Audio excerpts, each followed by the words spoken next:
Hola, buenas tardes, mi nombre es Fernando Márquez. Yo daré una pequeña introducción a lo que es nuestra entrevista. El tema es la economía de las familias mexicanas antes y durante el COVID-19, así como sus repercusiones a futuro. Va muy en base a lo que es nuestra entrevista. Bien, la variable de SARS-CoV-2 ha sido muy importante ya que ha afectado de mil maneras a las familias mexicanas, principalmente en sus ingresos, ya que no cuentan con el empleo o han sido víctimas del recorte de personales por parte de empresas debido a que reformas fiscales o los impuestos se han visto muy excesivos por parte del gobierno federal, entre otras cosas. También ha afectado de una manera muy grave a los jóvenes, ya que a estos se les complica actualmente socializar debido a que se empezaron a restringir, de acuerdo al semáforo epidemiológico, actividades que se consideraban no esenciales, así como la apertura de negocios. Bien, mi compañero Alberto dará la entrevista. Buenas tardes, el día de hoy me encuentro con la socióloga Alondra. Me gustaría poder hacerle unas preguntas debido a que tenemos curiosidad sobre el entorno socioeconómico antes y durante la pandemia. Quisiera agradecerle por su puntualidad y que nos ha aceptado la entrevista. El propósito de esta reunión es hacerle unas preguntas sobre la economía y cómo ha sido afectada por esta pandemia, pues aunque no somos expertos, algunos aspectos son notables para nosotros, son aspectos negativos incluso dentro de la sociedad. Me presento, soy González Martínez Alberto Ezequiel, perteneciente al equipo número 5 de Comunicación Científica del Centro de Estudios Científicos y Tecnológicos número 3, Estanislao Ramírez Ruiz. A continuación les presento a mi equipo de apoyo, que son Carrillo Mesa Diana Alejandra, López Hernández Daniela, Márquez Montes Fernando y Roque Cortés Yair. ¿Podría decirnos cuál es su formación académica, por favor? Bueno, hola a todas y a todos. Yo estudié Sociología, como les comentaba, en la Facultad de Ciencias Políticas y Sociales de la UNAM. Después hice una especialidad en Estudios Latinoamericanos en el CELA, también de la UNAM. Y he desarrollado a lo largo, desde que me gradué a la fecha, distintos cursos, tanto en instituciones privadas como públicas, ¿no? Algunos de derechos humanos, de género, cuando apenas comenzaba como a permear el tema de género dentro de las universidades y después en el ámbito público. Y bueno, en términos académicos, esa sería como mi formación formal, ¿no? ¿Cuál fue el motivo por el cual eligió su especialidad? Híjole, yo creo que cuando elegimos la carrera tenemos muchísima información de muchas partes, ¿no? Yo creo que la razón principal fue, a mí me tocó el parteaguas de la huelga del 99, cuando yo entré al CCH, comenzó el movimiento estudiantil. Entonces, de alguna manera, yo entré al CCH queriendo estudiar física, o sea, yo iba por física, ¿no? Pero llegué al CCH, comenzó el movimiento estudiantil, comencé a conocer un tema que para mí, desde mi formación y desde mi familia, era un tema completamente desconocido, que era el tema de las humanidades. Y me di cuenta que antes de estudiar física o cualquier otra ciencia, yo tenía demasiadas preguntas, ¿no? Y las preguntas más básicas como ¿por qué unos son ricos y otros son pobres?, ¿no? En ese momento nos cuestionábamos el tema y la defensa era por la educación pública y gratuita. Fue por eso que hicimos una huelga, ¿no? Que duró más de 9 meses. Entonces es en ese momento que yo me encuentro con la sociología, primero como una clase, parte de mis asignaturas en el colegio, y me doy cuenta que es un tema que me gusta, que me apasiona, porque tienes que ver filosofía, porque tienes que ver historia de la economía, de la política, etcétera. Y entonces me metí a investigar qué era la sociología, y es así como llego a la sociología. Finalmente termino el CCH y pues ese momento definitivo cuando tenía que elegir qué carrera quería, porque terminé con el promedio y el tiempo suficiente para elegir, ¿no? Por el pase que te dan reglamentado en la UNAM, y podía yo elegir. Entonces estaba así frente a la computadora y era sociología física, y decidí finalmente sociología y no me arrepiento, y tienen muchísimas cosas en común, ¿no? O sea, por más que se piense que no, todas las ciencias están entrelazadas, hay una multidisciplinaridad, entonces sí hay muchísimas cosas que siguen estando permeando, ¿no? Entonces es por eso que elegí, yo creo que la sociología. ¿Me podría decir cuánto tiempo tiene trabajando como socióloga? Pues como socióloga como tal, yo digo, me gradué hace 15 años, casi 16, entonces como socióloga como tal, justo eso cuando vi su pregunta yo decía, es el ámbito de la sociología es tan complejo que de pronto la pregunta, ¿no? Incluso muchísimos sociólogos han escrito sobre eso, no sé qué es un sociólogo, en qué trabaja un sociólogo, qué el quehacer sociológico, etcétera, ¿no? Entonces, desde hace 15 años, entendiendo que la sociología, como todas las carreras, es un continuo aprendizaje y es un continuo desarrollarse, ¿no? O sea, entonces no he parado de estudiar, no he dejado de prepararme. Me he desarrollado como asesora en distintos niveles de gobierno, tanto de organizaciones de civiles como ámbitos de gobierno. Entonces, yo diría que oficialmente hace 15 años, ¿no? Fui profesora en la Facultad de Ciencias Políticas, pero, por ejemplo, en el quehacer sociológico, pues el ser profesor de sociología no es ser sociólogo, ¿no? O sea, no es, tú de alguna manera haces réplica de un conocimiento, pero en el estricto sentido de lo que más o menos entenderíamos como el quehacer sociológico, es el continuo estudio de las sociedades y sus aportes desde los ámbitos variados, ¿no? Entonces, para mí, tal vez mis aportaciones desde el gobierno federal o el gobierno de la Ciudad de México han sido los momentos en donde he podido ejercer como tal la sociología, ¿no? El momento de elaborar programas sociales, diseñar programas sociales, evaluar o problematizar sobre programas que ya existen o sobre marcos legales establecidos. Para mí ese ha sido como mi quehacer sociológico, ¿no? Y ese en sí mismo tendrá unos 11, 12 años que lo desarrollo como tal. ¿Qué funciones realiza dentro de su trabajo?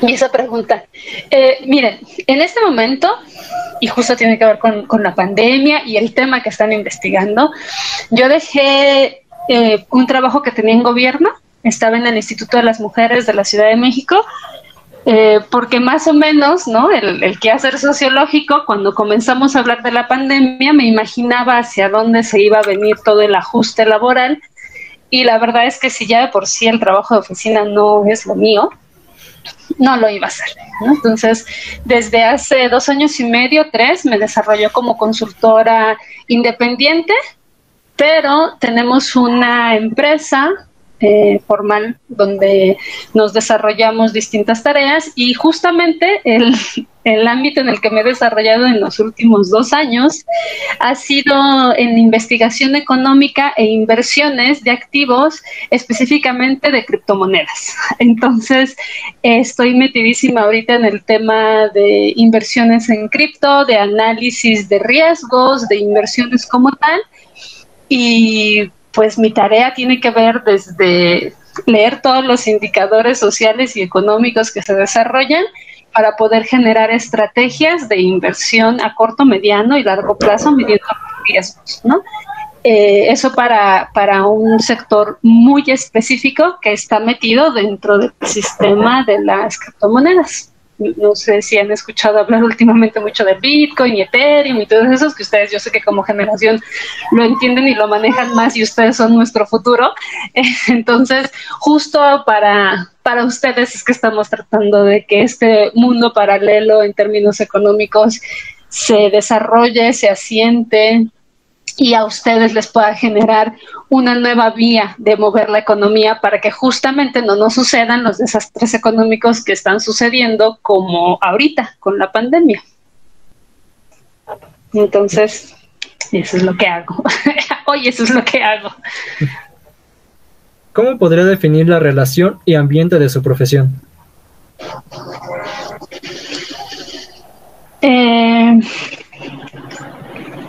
de mi profesión en general, creo que es una relación en términos de cómo se desarrolla en el ámbito laboral. ¿A eso se refiere? Sí. Pues fraterna, y como en toda relación social y en toda interacción donde hay humanos, complicada, ¿no? Todas los males humanos se concentran siempre donde pones más de 3 personas. Entonces, en mi caso, en el gobierno federal, he estado a cargo de grupos de asesores y es muy complicado porque, pues imagínense que mi trabajo es decirle a los políticos a veces cuando me llama gobierno qué están haciendo mal, pero decirles qué es lo que están haciendo mal y por qué lo están haciendo mal.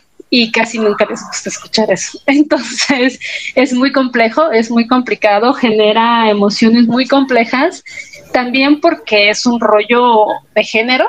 Hay un parteaguas de género, ¿no? O sea, no siempre que una mujer llegue y le diga a un diputado, esto es lo que está pasando, según la data que yo tengo, esto es lo que se tiene que hacer, o te faltan 25 millones de pesos, ¿dónde están? Siempre se genera una situación de confrontación. O sea, entonces son ambientes fraternos cuando encuentras personas que tienen ideales o sentimientos afines, pero de confrontación total cuando tienes que acercarte con entes muy oscuros. Entonces, sí, la verdad que no es un ámbito sencillo. La academia tampoco es un ámbito sencillo, ¿no? O sea, que se cree que porque se es profesor es un ambiente muy cómodo, pero en realidad también la academia en particular, estado en la UNAM, también es un ambiente muy complejo, muy, muy complejo. ¿Podría darnos el concepto que tiene usted sobre la economía? Sobre la economía. Sí vi, entonces necesito que me ayuden como a aterrizar a qué se refieren o en qué estaban pensando cuando hicieron esa pregunta o hacia dónde ustedes quieren llegar, porque les puedo decir para mí qué es la economía, ¿no? Y les puedo decir, recitar el diccionario sociológico, y pues la economía son un conjunto de indicadores, ¿no? Que confluyen, pero entonces me preguntan, ¿para mí qué es? Pues para mí tiene que ver con todos los activos tangibles e intangibles que una persona o una sociedad mueve para desarrollarse y para activar todo lo que necesita en su vida cotidiana. Y no necesariamente la economía está basada en el fiat, en el papel dinero, ¿no? En la moneda. Hay muchas cosas que son intangibles, que son subjetivas, que forman parte de una economía, ¿no? Que puede ser una economía familiar o una economía dentro de las sociedades tribales o dentro de nuestras propias sociedades. Entonces, sí, vi como esa pregunta que es así de tesis de doctorado, y yo así de si todavía nos seguimos peleando porque es una sociedad, ¿no? Todavía no podemos definir los sociólogos un concepto de sociedad. Tenemos obviamente puntos de partida, pero sigue siendo hasta la fecha el talón de Aquiles de las ciencias, ¿no? Entonces, sí, o sea, como que si en términos generales lo que quieren saber es cómo concibo yo la economía, pues para mí tiene que ver con eso, ¿no? Con todo aquello que nosotros usamos en nuestra vida cotidiana, que nos habilita de conseguir eso otro, ¿no? E insisto, no siempre va a ser dinero o no tangible. Pero hay leyes y reglas y puntos e indicadores que en la sociedad, que su pregunta anterior o por ahí va, ¿no? Que podemos tal vez irlas entrelazando, en qué es la sociedad, ¿no? Y de pronto tiene que ver con lo mismo, ¿no? O sea, un grupo de individuos, ¿no? En este caso somos personas, nos reunimos y de manera voluntaria, porque entonces hay varios autores, hombres y mujeres, que dicen que esta idea voluntaria no es tan voluntaria nada, ¿no? O sea, yo no elegí vivir bajo el sistema social sobre el que vivo y sin embargo tengo que adecuarme a ese sistema social, ¿no? El sistema social que implica que se supone que voluntariamente todas y todos elegimos una forma en la que nos desarrollamos y entonces creamos una serie de reglas, una serie de actitudes punitivas, ¿no? Entonces decidimos todas y todas, estamos aquí, somos mexicanos y somos mexicanas porque vivimos dentro de un espacio geográfico que se delimita como tal, y entonces dentro de ese espacio geográfico tenemos nuestras propias leyes, nuestras propias normas, y es donde Rousseau dice, entonces no es tan voluntario, porque de pronto si yo digo, bueno, es que no me gusta, ¿no? O sea, ya tengo conciencia y digo, no, a mí, Alondra, como que este rollo mexicano no me gusta, yo me quiero ir a Finlandia porque me encanta el sistema de educación en Finlandia, y entonces yo quiero agarrar mis cosas e irme a Finlandia, y resulta que entonces hay toda una serie de papeles y trámites y burocracia. Entonces no fue nada voluntario, porque entonces el finlandés puede decir, es que a mí me encantaría vivir al extremo como viven los latinoamericanos, y entonces tampoco es que sea tan fácil y agarre sus cosas y se venga a Colombia.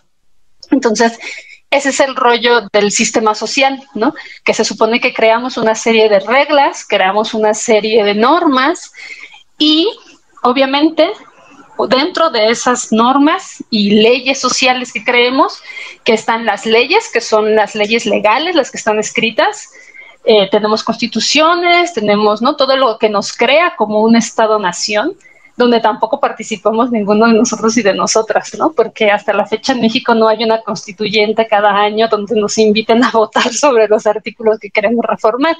Entonces tampoco estuvimos ahí en la redacción del 17 en la Constitución, ni mucho menos. Y aún así, esa Constitución la tenemos sobre nosotros y nos pesa para bien y para mal, ¿no? Entonces, esas leyes, esas normas, crean también una serie de indicadores y números, ¿no? O sea, todos los indicadores sociales, que a su vez tenemos indicadores económicos, ¿no?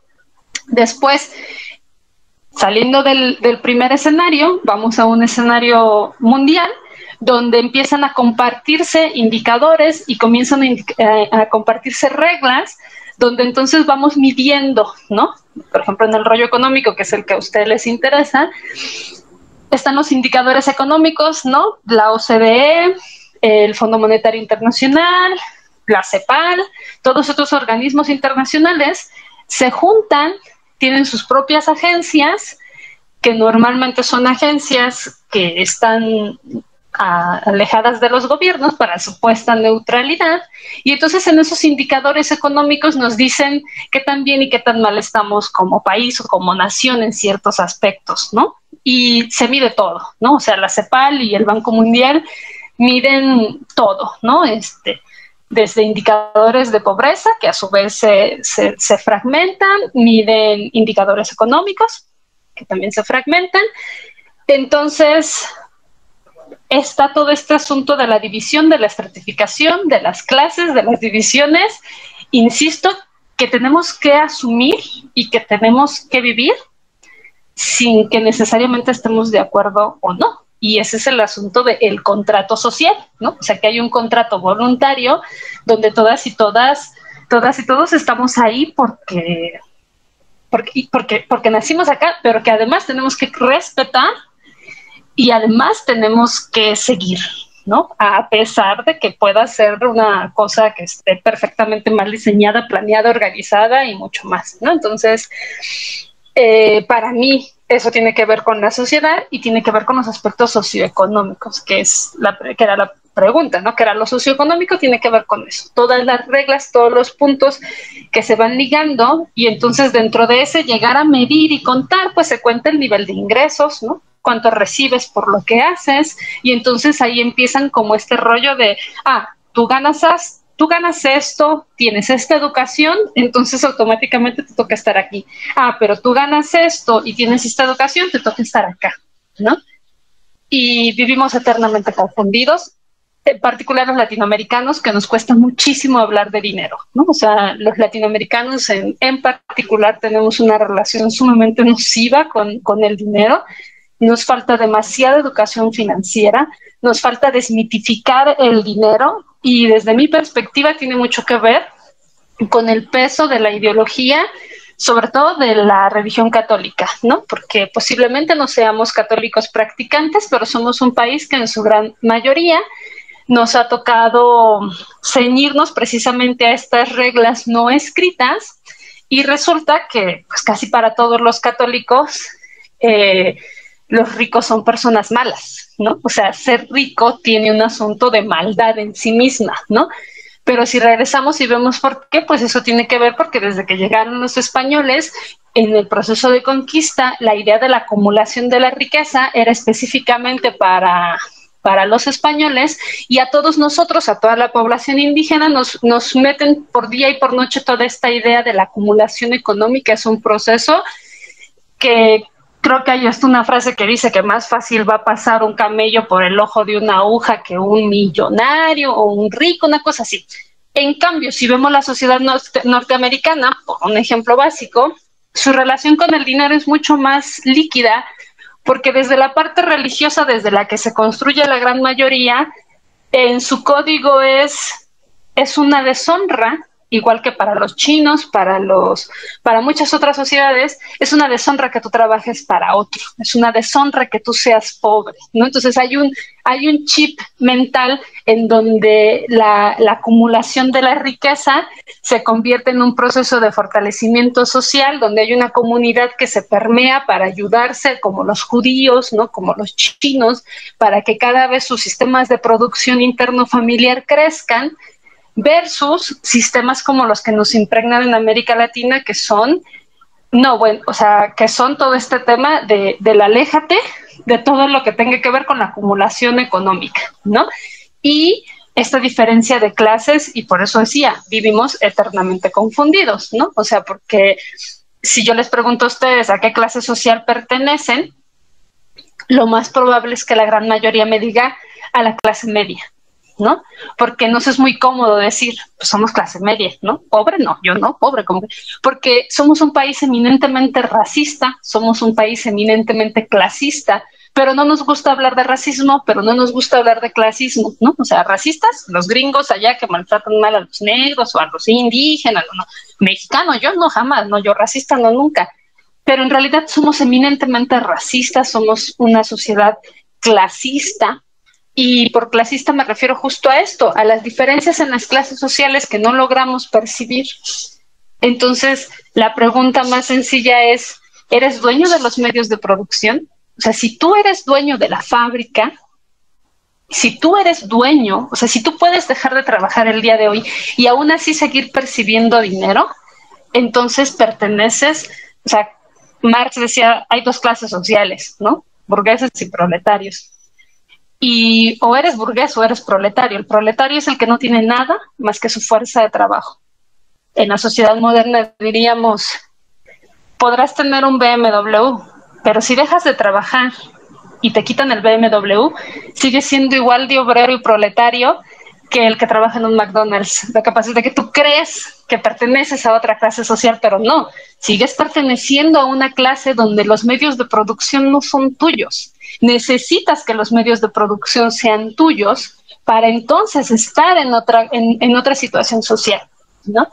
Entonces, esa confusión, ese no hablar, ese no ser claros con quiénes somos, dónde estamos y en función de ello hacia dónde nos vamos a dirigir, yo creo que es lo que nos tiene como país, entre muchas otras cosas, confundidos totalmente. La gente tiene las prioridades al revés, ¿no? O sea, preferimos tener el último celular, la última generación del celular, antes de pensar en lo importante que sería ahorrar el dinero de forma más efectiva, ¿no? Hacer inversiones de manera más inteligente, buscar otras vías de información económica, y preferimos endeudarnos hasta el cuello por el nuevo celular o por el nuevo carro, antes de pensar en otras formas que nos solucionarían problemas a largo plazo, porque aquí el tema es que nosotros nos han enseñado a vivir al corto plazo, al hoy, al día, a esta blusa ya pasó de moda, vamos por la nueva, ¿no? O sea, todo este asunto de lo desechable. Y creo que me gustaría amarrarlo porque tiene que ver con la recesión, ¿no? Que es parte de sus preguntas. Decían, ¿qué es la recesión, no? Y yo creo que, bueno, en términos económicos se tienen que cumplir 3 factores para que podamos decir que estamos en un periodo de recesión, ¿no? Económica. Y esto es casi a nivel mundial. Volvemos al tema de que nos juntamos en sociedad, creamos leyes, formas de medirnos, forma de no medirnos, y una forma de medirnos a nivel mundial es que se tienen que dar 3 ingredientes para estar en una recesión, ¿no? 2 trimestres consecutivos, o sea, por lo menos medio año. No tienes que tener ningún tipo de crecimiento económico, ¿no? Tienes que tener menor consumo, menor inversión. Si juntas esos 3 ingredientes, entonces tienes menor crecimiento, lo que significa que tus indicadores como país en términos económicos pues se van a ir para abajo, ¿no? O sea, ya no hablemos de crecer, hablemos de decrecer. Entonces, en un proceso de recesión que siempre está amarrado a un proceso de inflación, pero entonces ese es el problema, que todo esto que tiene que ver con la economía nos suena como algo lejano, así, el cuento chino, pero es algo que nos toca. O sea, tú sientes la recesión cuando vas a comprar el kilo de tortillas que costaba 17 pesos y hoy cuesta 20, ¿no?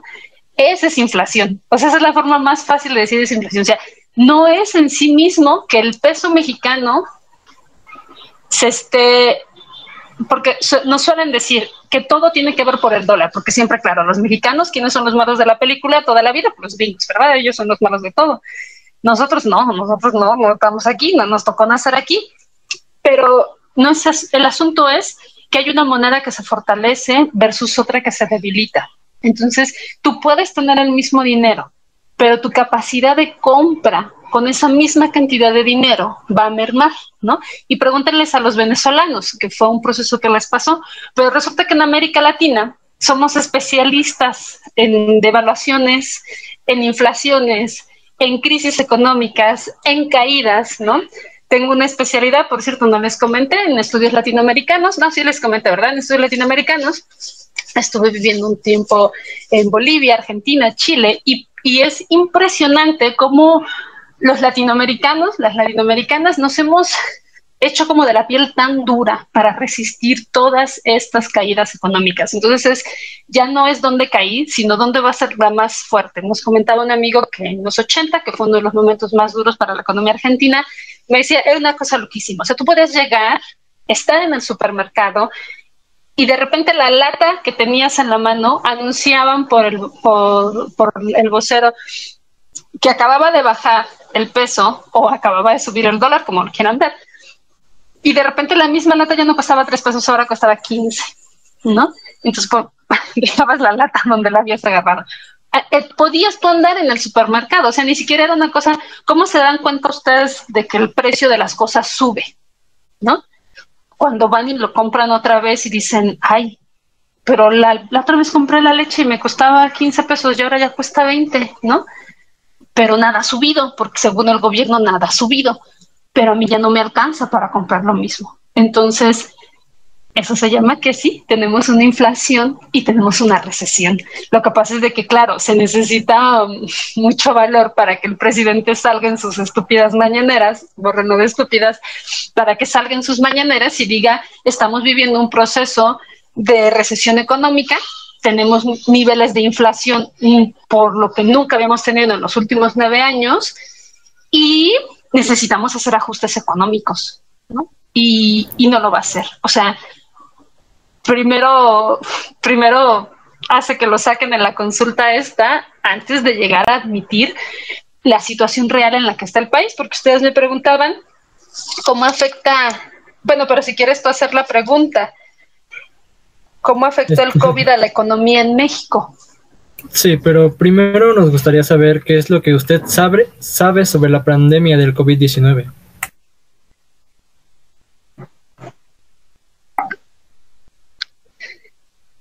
Pues que sé que sobreviví. Lo que sé es que sobreviví, por lo menos hasta ahorita, ¿no? Seguramente sé lo mismo que todas y todos ustedes, ¿no? Que fue un virus que hasta la fecha no sabemos perfectamente bien de dónde vino ni cómo vino, que era muy conveniente en términos económicos culpar a los asiáticos, por supuesto, ¿no? Y que mejor para los estadounidenses y los británicos que culpar a los asiáticos, digo, eso les quedó así como anillo al dedo.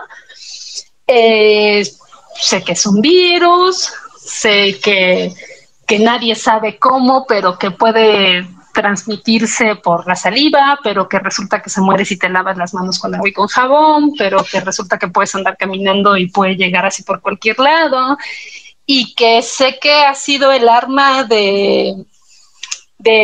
para aterrorizar y para generar un terror masivo más grande de los últimos años. O sea, yo creo que en 10 años vamos a saber realmente qué fue lo que pasó, pero me queda claro desde el principio que ha sido una herramienta de control mediático, de control de paralizar, de miedo y de medir la gobernabilidad. O sea, a ver quién es el que puede realmente dejar a su gente encerrada, ¿no? O sea, fue así como que el mundo dijo, a ver, vamos a poner una pausa.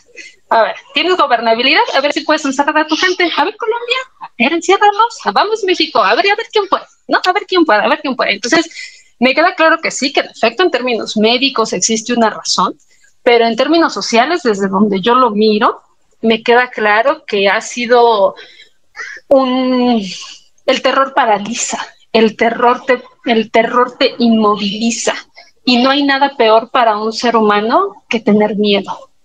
Porque si tú tienes miedo, te conviertes en presa de lo que el otro quiere que tú hagas. Entonces, nada peor para un ser humano y para una sociedad en general tener miedo. Entonces, ¿qué fue el COVID? Pues fue eso, fue un aterrorizar en términos masivos, sin mucha lógica, ¿no? Porque de repente era eso, es un virus que nadie sabe cómo vino, de dónde llegó, que si me lavo las manos ya se murió, pero que además hay vacunas, que no hay vacunas, y que sí hay vacunas y que todas son de la familia de Bill Gates, ¿no? Casualmente, ¿no? O sea, pero no hay un negocio económico, no pensemos que esto se hizo por economía, pero resulta que todos los laboratorios son de los hijos de Trump, ¿no? Y que 3 días antes de que se anunciara el virus, el Fondo Monetario Internacional y la Bolsa de Valores de Estados Unidos quitó todas sus acciones que tenían en todas las áreas de turismo y las pasó a toda el área de medicamentos y de supplies de insumos médicos.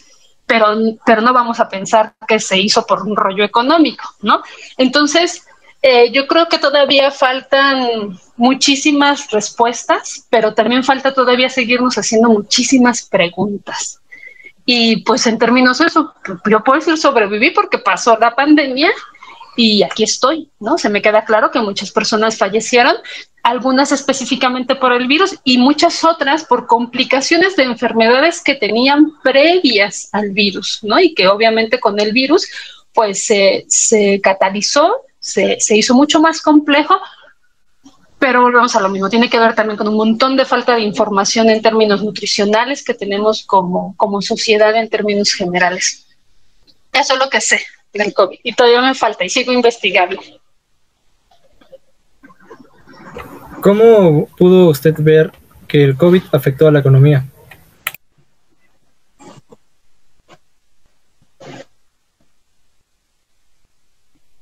Pues miren, tengo un artículo que, bueno, y tengo varias, no me dio un tiempo de prepararme muchísimo, lo siento, pero tengo un par de bibliografía que tal vez les pueda interesar y justo una tiene que ver con un artículo de Banxico, del Banco de México, y si quieren se los comparto después.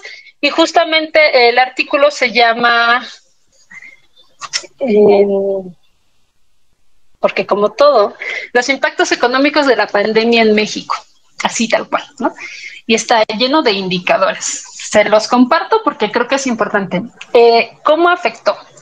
Yo les puedo dar mi percepción, pero como siempre dicen que los sociólogos solamente echamos rollo y entonces por eso está la estadística, ¿no? Para que uno diga, no, mira, es que aquí no lo digo yo, ¿no?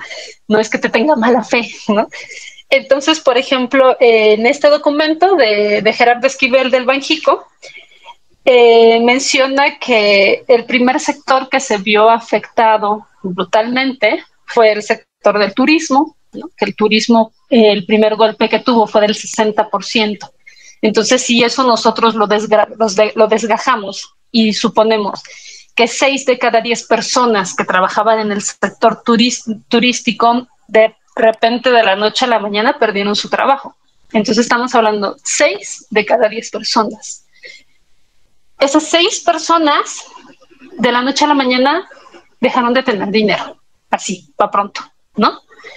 Entonces, yo me pregunto cómo afecta a una familia que de la noche a la mañana, que además ya estás aterrorizada porque te está pasando algo que nadie comprende, que es un virus difícil, nuevo, inexplicable, y que además hay que encerrarnos en nuestra casa de la noche a la mañana.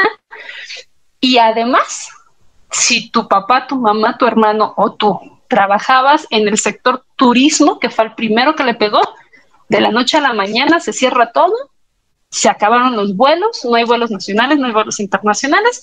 Entonces, 6 de cada 10 personas que trabajaban en el turismo perdieron todo, así, de un día para el otro. ¿Por qué? Porque el asunto del impacto sobre las familias mexicanas fue gradual, ¿no? A medida que comenzó el tema de la pandemia, primero fue el sector del turismo, porque se cierra la primera, pero después, y lo mismo dice Esquivel, tiene que ver cuando comienza la suspensión de las actividades no esenciales, que comienza la famosa jornada de sana distancia. Y entonces ahí dicen, todo lo que no sea esencial se va a cerrar. Y yo les pregunto a ustedes, ¿quién definió que no era esencial? Porque en mi casa comer es esencial, ¿no? O sea, no sé en la casa de muchos, pero comer es básico, es esencial para cualquier familia. Pero entonces de repente el gobierno dijo, no. Nosotros, esto no es esencial, se cierra, ¿no? Y entonces ahí los primeros que se ven afectados son los servicios, ¿no? Servicios como gimnasios, estéticas, todos los pequeños negocios. Entonces ya teníamos 6 de cada 10. Y ahora de esos 6 de cada 10, vamos a sumar, si bueno, tú no trabajabas en el turismo, no vivías en Cancún, dices, híjole, qué mala onda, qué mal les fue a aquellos compas, pero de repente te dicen, ¿sabes qué? Que tienes una estética, también se cierra, ¿no? Entonces ahí dice Banxico, del 6 de cada 10 se suma el 10 de cada, o sea, el 10 de 10 de los que estaban formales. Banxico dice que la contracción económica, o sea, cuánto se reduce la economía mexicana, fue de menos 1.3%. ¿Qué significa el menos 1.3%? Porque en el indicador global de actividades económicas, o sea, de todo lo que se hace en el país. Y aquí quiero abrir un pequeño paréntesis. Dentro de este sistema de reglas y de medir, lo que no se mide no existe, ¿no? Si no se mide, no existe. Entonces el empleo informal, como le llaman, pues no se mide, no existe. O sea, todos estos trabajadores ambulantes que ustedes ven cuando el que vende las tortas, los tacos, la de las gelatinas, esos para los ojos del gobierno, para la creación de indicadores. ¿Y por qué son tan importantes los indicadores? Porque desde ahí es de donde se genera la política pública, desde ahí es de donde se modifican las leyes. Entonces, todos esos no existen.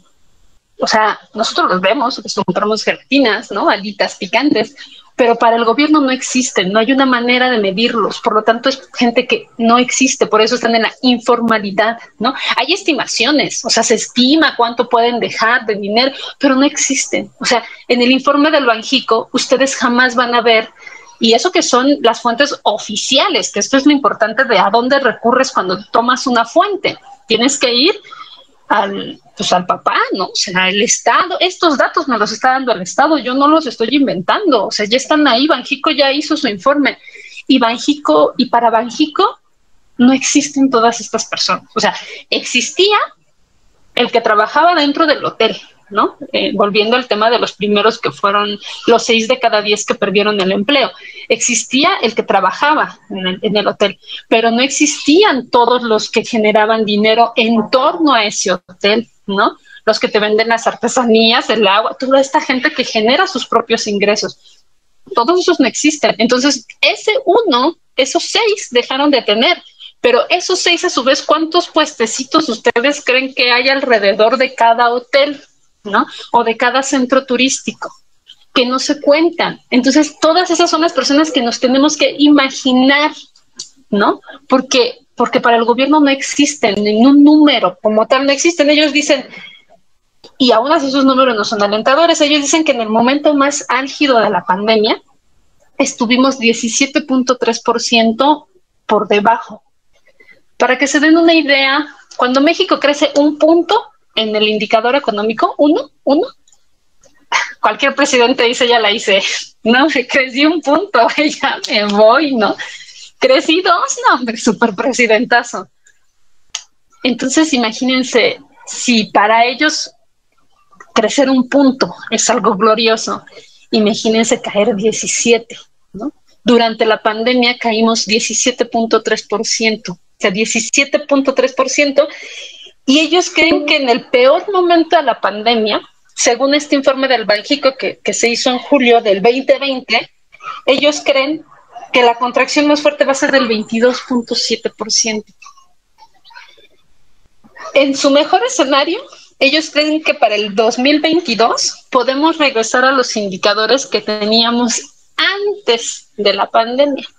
O sea, que cómo afectó de múltiples formas. Afectó el ingreso económico, la pandemia, afectó el nivel socioemocional de las personas, ¿no?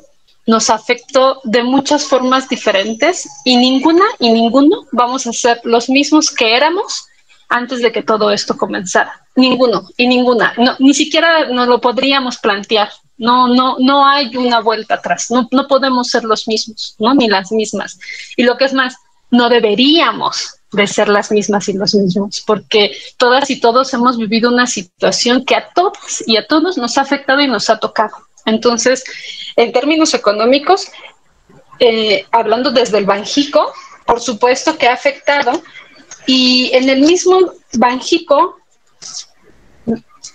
mencionan otro informe que me parece que no es del gobierno, pero que me parece que es importante, que es de la Ibero. La Ibero tiene su propio centro de investigación social que se llama Equide, y ellos consideran que el 71%, o sea, 7 de cada 10 hogares mexicanos, reportaron pérdidas de ingreso, por lo menos de un ingreso, desde que comenzó la pandemia. Y lo que yo le decía a mis estudiantes, es muy difícil de repente conceptualizar los números, ¿no? Entonces, si yo digo 7 de cada 10, ustedes son 5, junten otros 5 de sus compañeros y 7 de ustedes, así cuenten, 1, 2, 3, 4, 5, 6, 7, esos 7 se quedan sin trabajo, ¿no? Se quedan sin trabajo en el mejor de los escenarios, o quedan sin dinero, ¿no? Y vean a los otros 3, y quién elige quién va a ser el que se queda sin trabajo y el que se queda con trabajo. Entonces, es muy complicado, pero cuando a las cifras les ponemos nombre y apellido, nos hacen ser empáticos con la situación.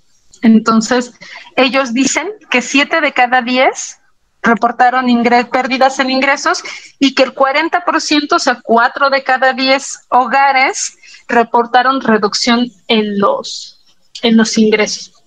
Y lo más grave para mí, bueno, muchas cosas son graves, de muchas distintas formas, pero una tiene que ver con, ellos dicen, va a aumentar la pobreza extrema, va a aumentar porque ustedes saben que también, como todo lo medimos, hay distintos tipos de pobreza. No todos los pobres somos igual de pobres, ¿no? Y los pobretólogos, como Julio Volvini, que son unas de las eminencias que se dedican a estudiar a los pobres, no son pobres, ¿no? Julio Volvini tiene muchísimo dinero, pero él se dedica a estudiar a los pobres, y Volvini tienen toda una categorización de pobreza extrema, pobreza media, pobreza, porque puede ser pobre, pero puede ser pobre alimentario, puede solamente tener pobreza de carencias. No todos los pobres somos iguales, pero aún así ellos dicen, nuestra pobreza va a aumentar, y va a aumentar en el peor de los, dicen, en el mejor de los escenarios, aumentará un 9%. En el peor de los escenarios, aumentará un 42%. Es decir, vuelvo a lo mismo, junten 10 familias que ustedes conozcan, pues 4 se van a hacer pobres, según este indicador, ¿no? Entonces, si estos no son los juegos del hambre, yo no sé cómo quieren que uno se comporte, ¿no? Digo, y estos son indicadores, están ahí, les comparto el artículo de Banxico, o sea, son indicadores del gobierno, ¿no? Es el mismo gobierno claro, cuando este informe se lo llevaron al presidente, aunque es de un organismo del gobierno, él no lo reconoció. Él dijo que no, que eran calumnias, que estaban intentando, ¿no? Hacerle daño a su gobierno. Pero de ese tamaño es el problema. O sea, así de grande es.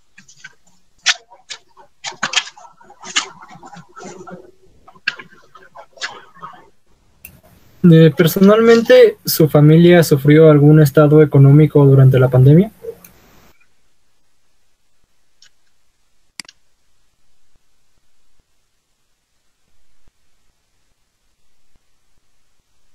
Pues en mi núcleo familiar, el primero, el cerrado, que componemos mi compañero y yo, no, ninguno de los dos. Decidimos nosotros por una iniciativa propia antes de que la pandemia se empezara como a generalizar, crear nuestras propias fuentes independientes de ingresos. Entonces, no hemos tenido, ¿no? este impacto en términos externos, pero lo hemos tenido, por supuesto, en el término, lo que les decía, o sea, nadie se salva de la inflación, o sea, nadie, ni los de las lomas de Chapultepec, o sea, igual su leche pues sigue incrementándose, entonces, por supuesto que tuvo un efecto, a lo mejor no en pérdida de empleos ni en pérdida de ingresos, pero sí en la recesión, todo está mucho más caro. Y, o sea, eso en términos económicos y, por supuesto, en términos sociales, ¿no? Y en términos emocionales. Entonces, sí nos afectó, no directamente en pérdida de empleo, pero sí a la hora de salir y hacer compras, pues la leche costaba 19, 15, y la vimos así subir, ¿no? Entonces, de repente ya, ¿no? El queso que te costaba 100, llegó la siguiente semana y cuesta 130, ¿no? Y ¿qué haces? O sea, no es como que te voltees y le digas a la cajera, oye, que te equivocaste. Eso es la inflación, eso es la inflación y esa nos toca y nos seguirá tocando a todos y a todas. De eso sí nadie se va a salvar. Del COVID algunos, de la recesión y de la inflación nadie. Para usted, ¿qué es la canasta básica?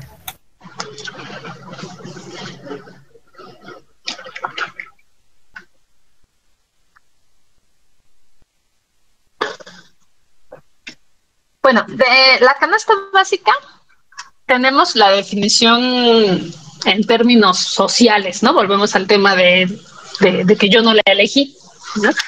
Y pues la canasta básica desde el gobierno son estos 40 productos que se supone que todas y todos necesitamos como mínimos indispensables, ¿no?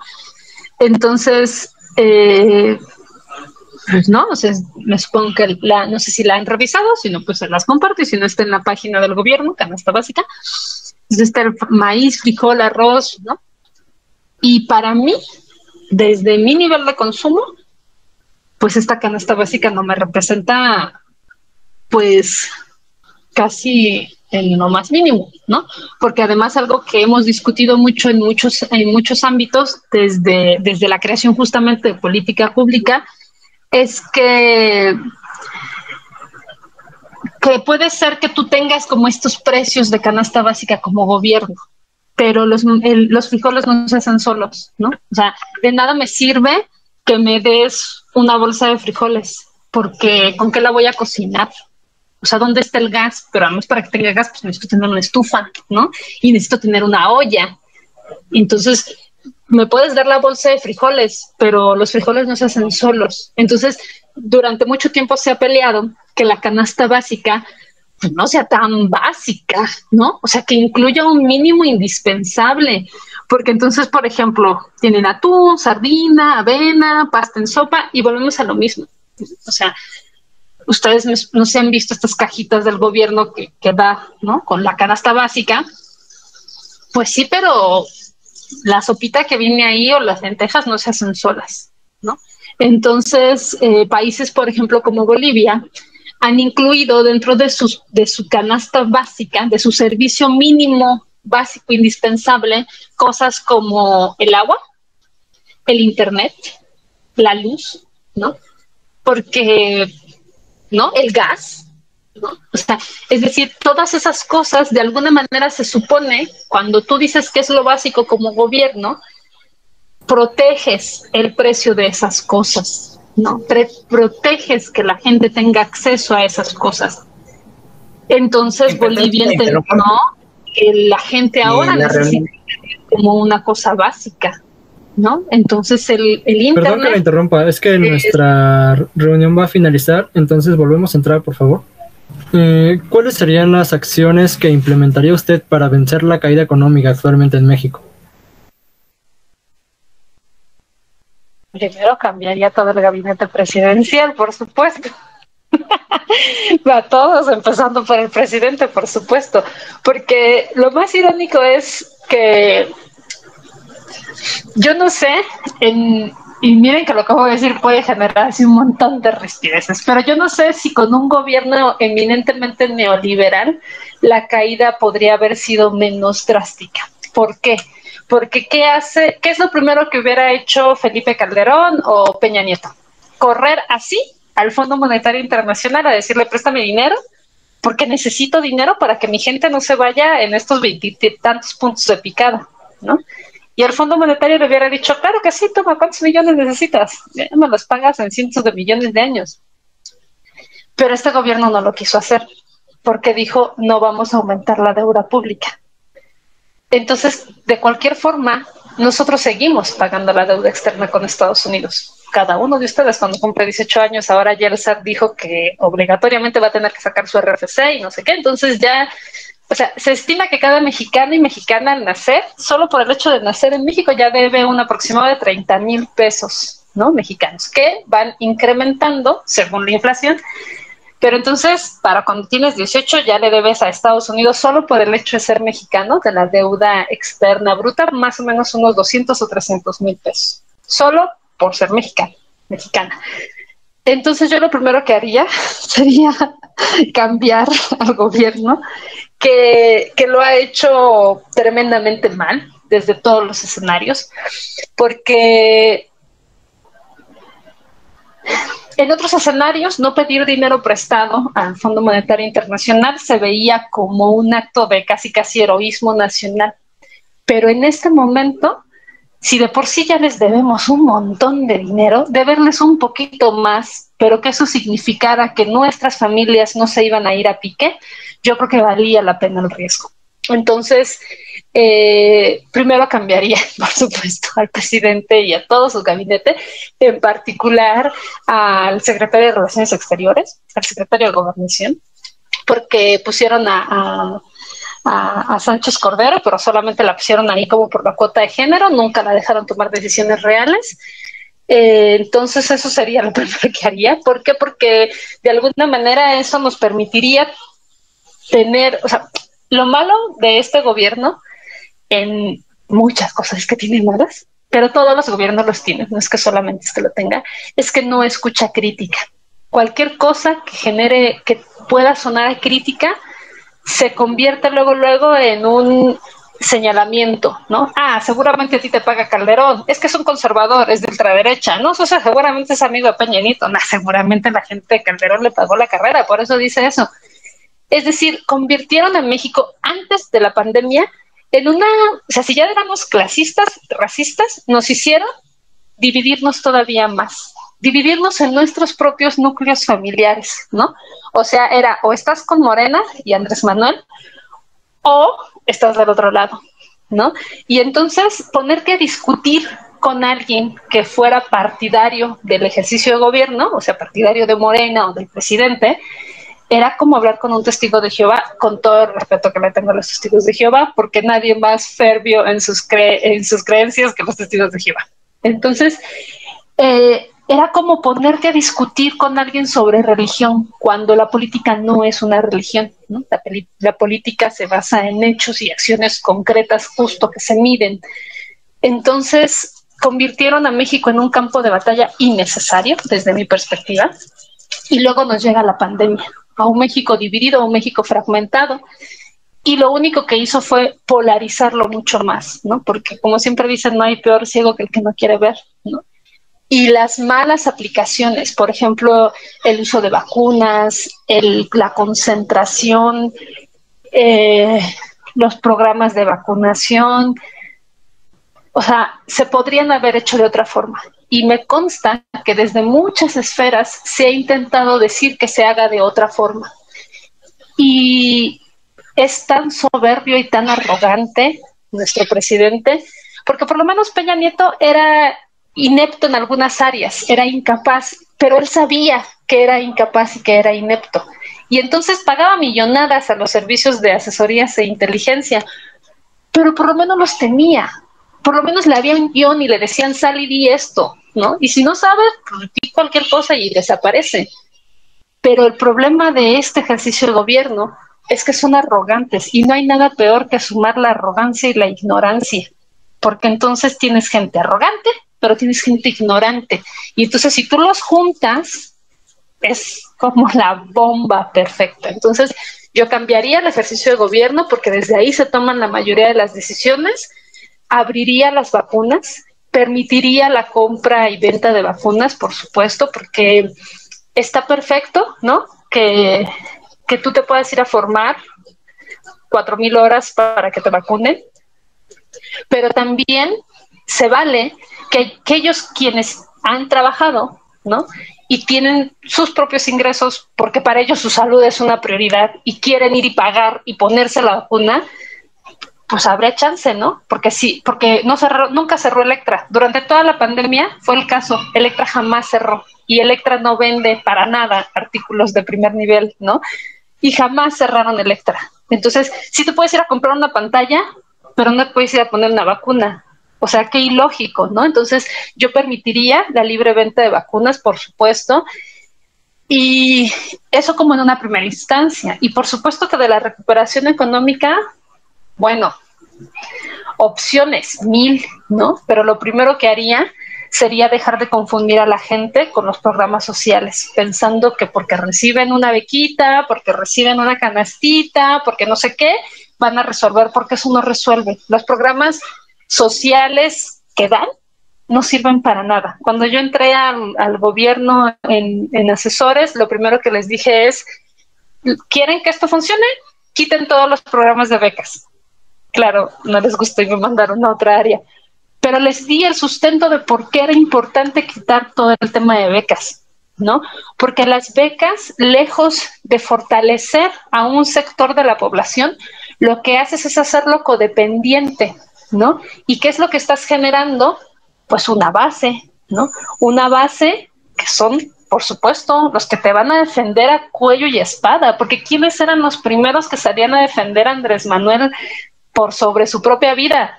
Los viejitos, ¿no? Los viejitos que tenían decían, es que yo tengo mi pago de Andrés Manuel. No, señor, no se lo da Andrés Manuel, se lo dan todos los impuestos, ¿no? De todos los demás, no es Andrés Manuel, pero fueron los primeros que salieron así como, ay, no, yo con Andrés. Entonces, ¿a quiénes vacunaron primero? A los que se suponía que tenían que estar encerrados, a los viejitos. Entonces, ¿por qué? Pues porque eso permitió que su base social de fortaleza, como llaman el músculo político, pues se mantenga fiel, se mantenga leal, se mantenga sumiso, ¿no? ¿A quiénes tenías que vacunar primero?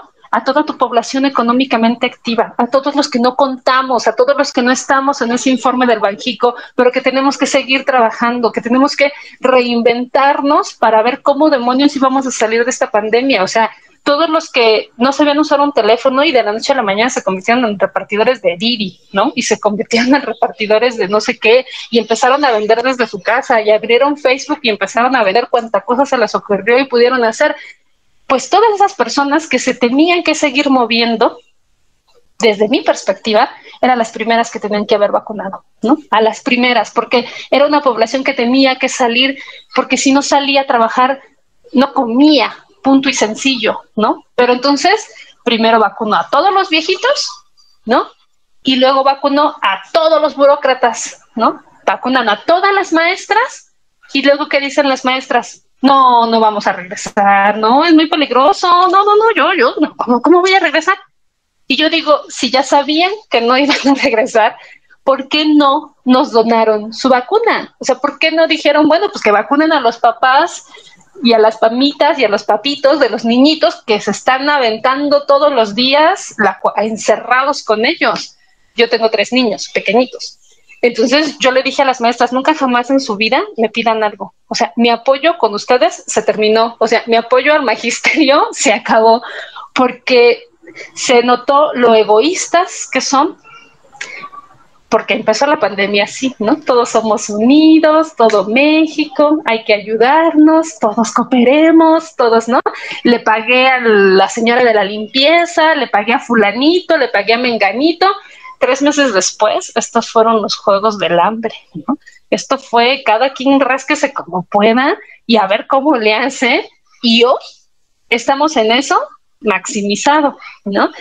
Hay gente que nunca, jamás, bajo ninguna circunstancia, se pudo encerrar en su casa, ¿no? Jamás, ¿no?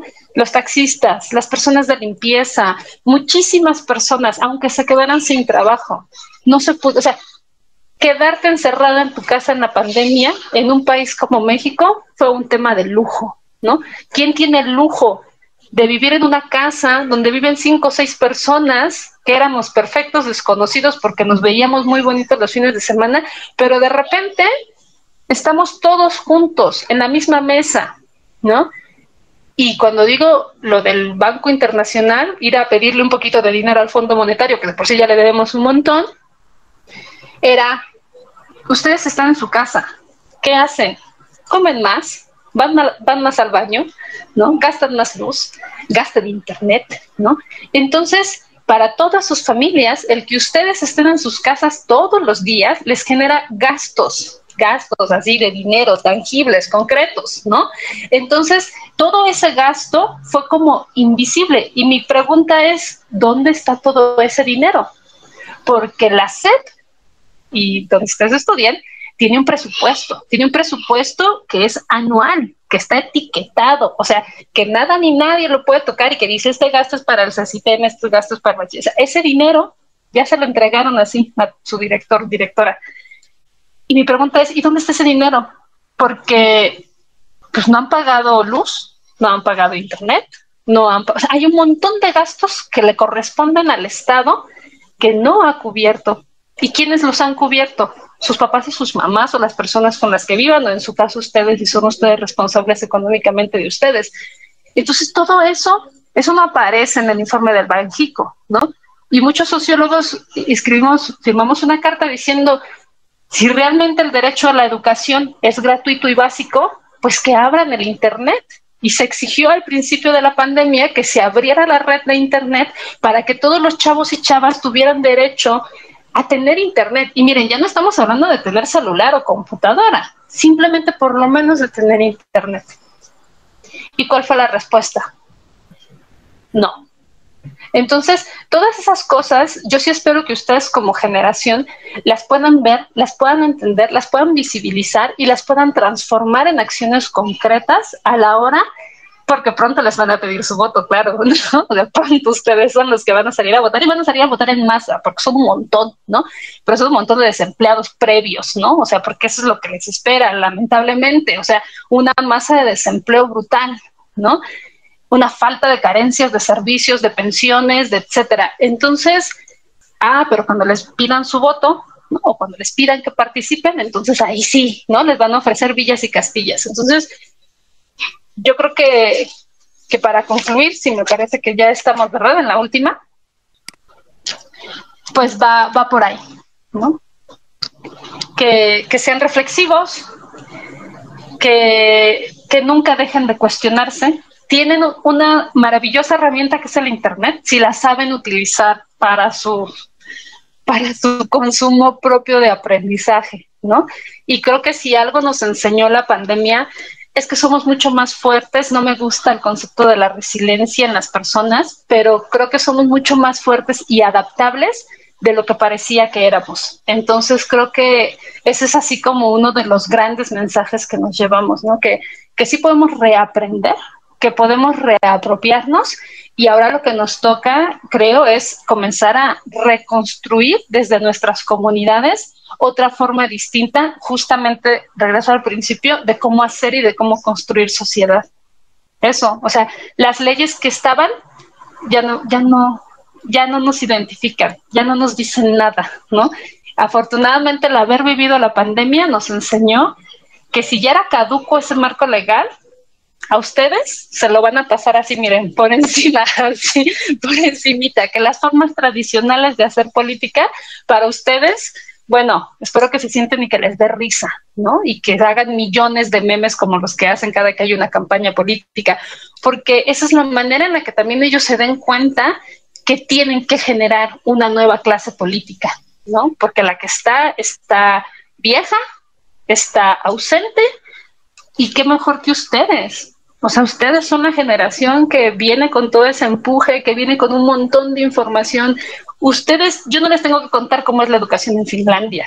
Ustedes ponen en YouTube educación en Finlandia y les salen 20,000 documentales y ustedes dicen, espérate, ¿y yo por qué no tengo eso aquí? Si resulta que mis papás pagan más impuestos aquí que en Finlandia. O sea, ¿como por qué? ¿No? Cuestiónense todo y cuestiónenselo a todo el mundo.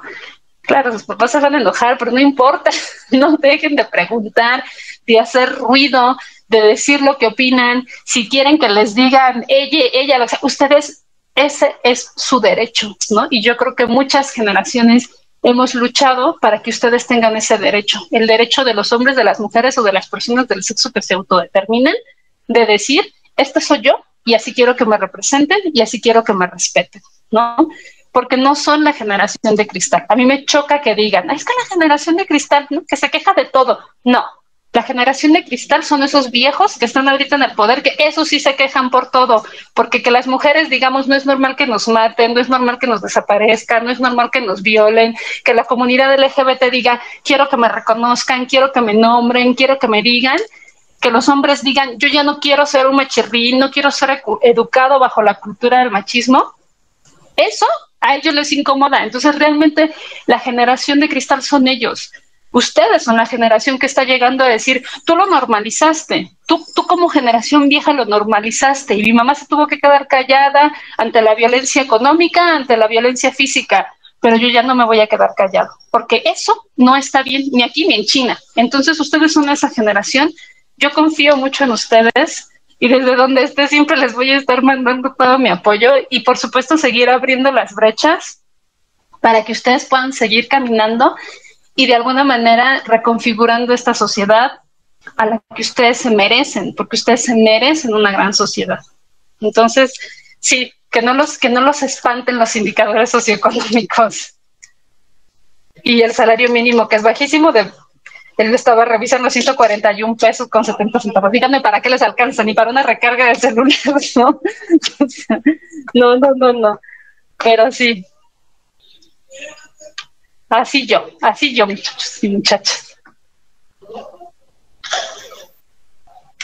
De mi parte sería todo. Le agradecemos su tiempo. La verdad, a nosotros nos gustaron mucho sus respuestas, fueron muy completas.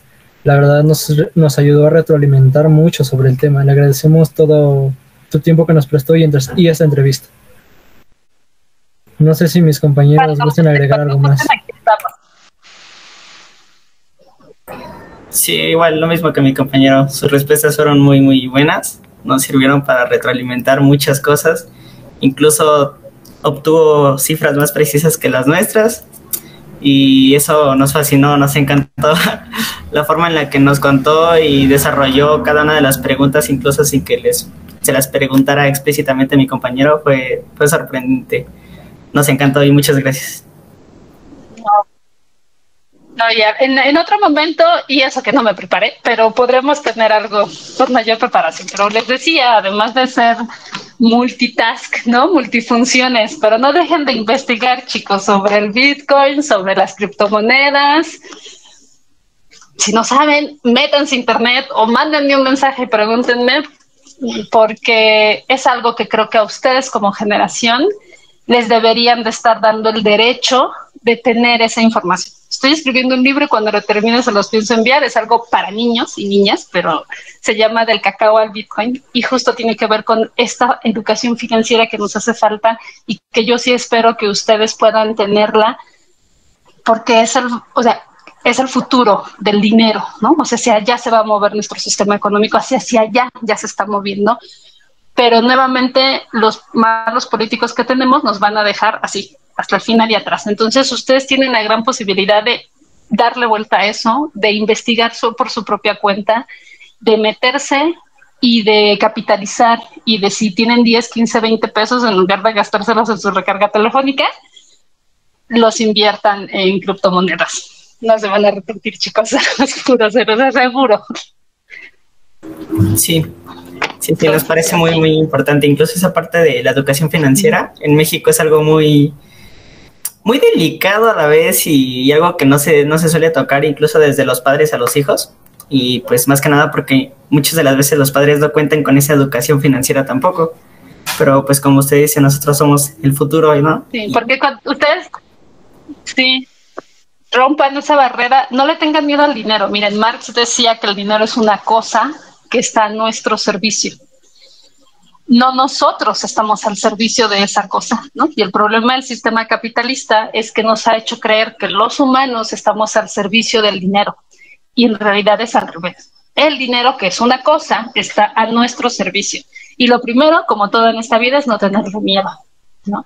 Y tampoco es un rollo así de vibren alto y entonces van a ver, hagan el mandala de abundancia. Bueno, también si creen en eso, van con todo, ¿no? Y hagan acá su mandala de abundancia, pero también aprendan otras formas a desmitificar el dinero, ¿no? Ustedes le pueden preguntar a su papá, a su mamá o a la persona que los provee económicamente cuánto gana, y lo primero que les va a voltear es como a decir, ¿qué te importa? ¿No? ¿Por qué quieres saber eso? ¿Me vas a pedir dinero prestado? Cuando, por ejemplo, si tú estás sentado si han tenido la chance de convivir con europeos o con norteamericanos, lo más común es hablar de dinero. Cualquiera te dice, yo gano tanto, percibo, ellos calculan su income, su ingreso por año, entonces ellos muy fácilmente te dicen 10,000, 15,000, 20,000 dólares al año, y tú cuánto ganas, y todo el mundo habla de dinero con una facilidad y con una apertura, ¿no? Y yo creo que nos falta eso. Nos falta entender que el dinero es una cosa que está a nuestro servicio, desmitificarlo, y no, por ser ricos no van a ser malos. O sea, el único tema que me parecía que quería, porque ustedes no lo tocaron, pero creo que es importante que se lo lleven, se los doy rapidísimo, es la cantidad de ricos que se hicieron durante la pandemia, porque no todo fue malo ni gris, ¿no? Resulta que según un reporte que se hace igual a nivel internacional, aumentaron 56 millones de personas en todo el mundo como parte de las personas más ricas. O sea, 56 millones de personas, imaginen 56 millones de personas en su cabecita, 1, 2, 3, 50.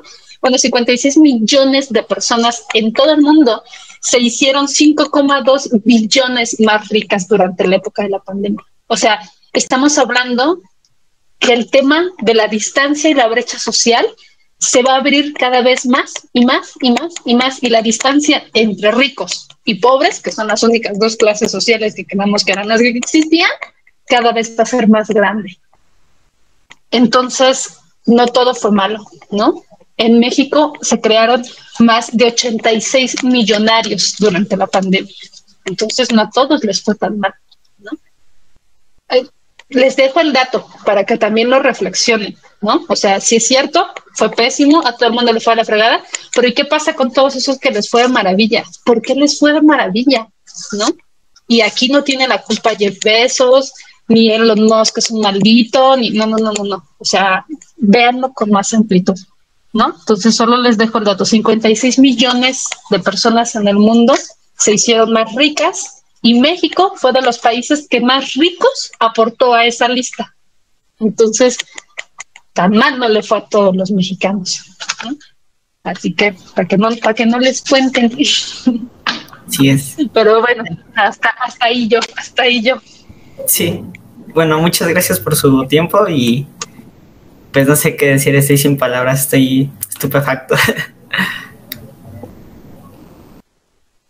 No, muchísimas gracias a ustedes. Que estén muy bien, que tengan una noche muy linda. Y pues ahí tienen mi contacto, cualquier cosa que necesiten.